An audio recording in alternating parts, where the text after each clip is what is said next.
पूनम कुमारी KGBB कुर्डे गणित की शिक्षिका हूँ। आज हम लोग क्लास 10th का मैथ देखेंगे। इसमें प्रश्नावली 1.4। इसमें क्वेश्चन है, बिना लंबी विभाजन प्रक्रिया किए बताइए कि निम्न परिमेय संख्याओं के दशमलव प्रसार शांत या अशांत आवर्ती है। तो सबसे पहले हम लोग परिमेय संख्या, जो कि हम लोग पिछले वीडियो में भी देखे हैं, P/Q के रूप में होता है। अर्थात कोई संख्या जैसे 4/12 है तो ऊपर वाली संख्या को हम लोग अंश और नीचे वाले संख्या को हर बोलते हैं। तो सबसे पहले हम लोग हर का गुणनखंड करते हैं। इसके लिए कुछ नियम है। तो हर का गुणनखंड अगर करते हैं और वो गुणनखंड अगर 2 गुना 2 गुना 2 2 का घात m के रूप में आ रहा है तो वो परिमेय संख्या शांत होगा। उसी तरह 5 गुना 5 गुना 5 के रूप में आ रहा है तो शांत होगा। उसी तरह 2 और 5 यानी 2 का घात m गुना 5 का घात n अगर आ रहा है तो शांत होगा। लेकिन 2 और 5 को छोड़कर अगर कोई दूसरे संख्याओं का गुणनखंड हो रहा है तो वो अशांत आवर्ती कहलाएगा। उसी तरह हर का गुणनखंड करने पर अगर 2 और 5 और साथ में कोई अन्य संख्याएं आता है तो उसको अशांत अनावर्ती बोलते हैं। तो सबसे पहले पहला क्वेश्चन है 13/3125। तो इसमें हम पहले हर का गुणनखंड करेंगे। तो हर का गुणनखंड करने पर हम लोग गुणनखंड जो करेंगे वो हम लोग अभाज्य गुणनखंड जो सीखे हैं उसी तरह से करेंगे।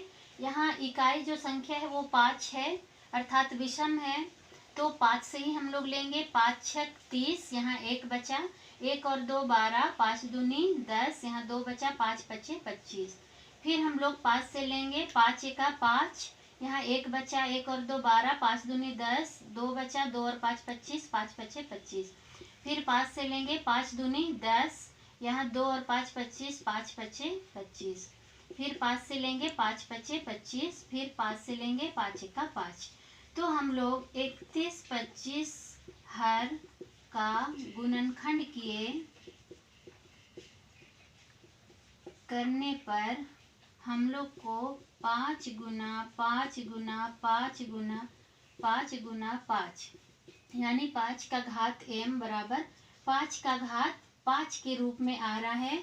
तो हमारा 13/3125 ये जो परिमेय संख्या है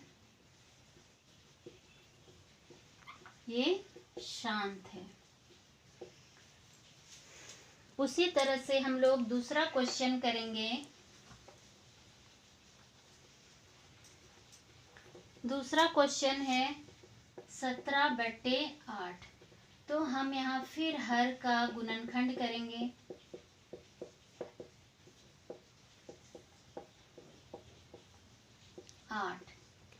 ये सम संख्या है इसीलिए 2 से जाएगा, 2 चौके 8, 2 दूनी 4, 2 एका 2। तो यहाँ 8 का गुणनखंड 2 गुना 2 गुना 2 अर्थात 2 का घात m यानी 2 का घात 3 के रूप में आ रहा है। तो ये परिमेय संख्या भी हमारा शांत होगा। उसी तरह से तीसरा क्वेश्चन है 64/455। यहाँ हर का गुणनखंड करने पर तो हम लोग 455 का गुणनखंड करेंगे। ये 5 विषम संख्या है इसीलिए 5 से जाएगा, 5 9 45, 5 एका 5। फिर 7 9 11 का पहाड़ा में नहीं आएगा 91, तो हम लोग फिर 17 13 का पहाड़ा में आएगा, 13 सत्ते 91, फिर 7 एका 7। तो यहाँ पे 455 का गुणनखंड करने पर आ रहा है 5 गुना 13 गुना 7। यहाँ पे हम देख रहे हैं कि जो 5 है वो अन्य संख्याओं के साथ है और 5 जो है वो घात के रूप में भी नहीं है और अन्य संख्याएं भी शामिल है। तो 64/455 जो परिमेय संख्या है वो अशांत आवर्ती है, अशांत आवर्ती है, क्योंकि हम लोग ये नियम पहले देख चुके हैं यहाँ पे कि 3, 7, 11 अन्य संख्याएं हैं या फिर 2, 5 है तो ये अशांत है। तो इस तरह से हम लोग देखते हैं कि परिमेय संख्याओं का दशमलव प्रसार कैसे निकालते हैं। तो हम लोग फिर इससे अगला क्वेश्चन अगला वीडियो में देखेंगे। तब तक के लिए थैंक यू।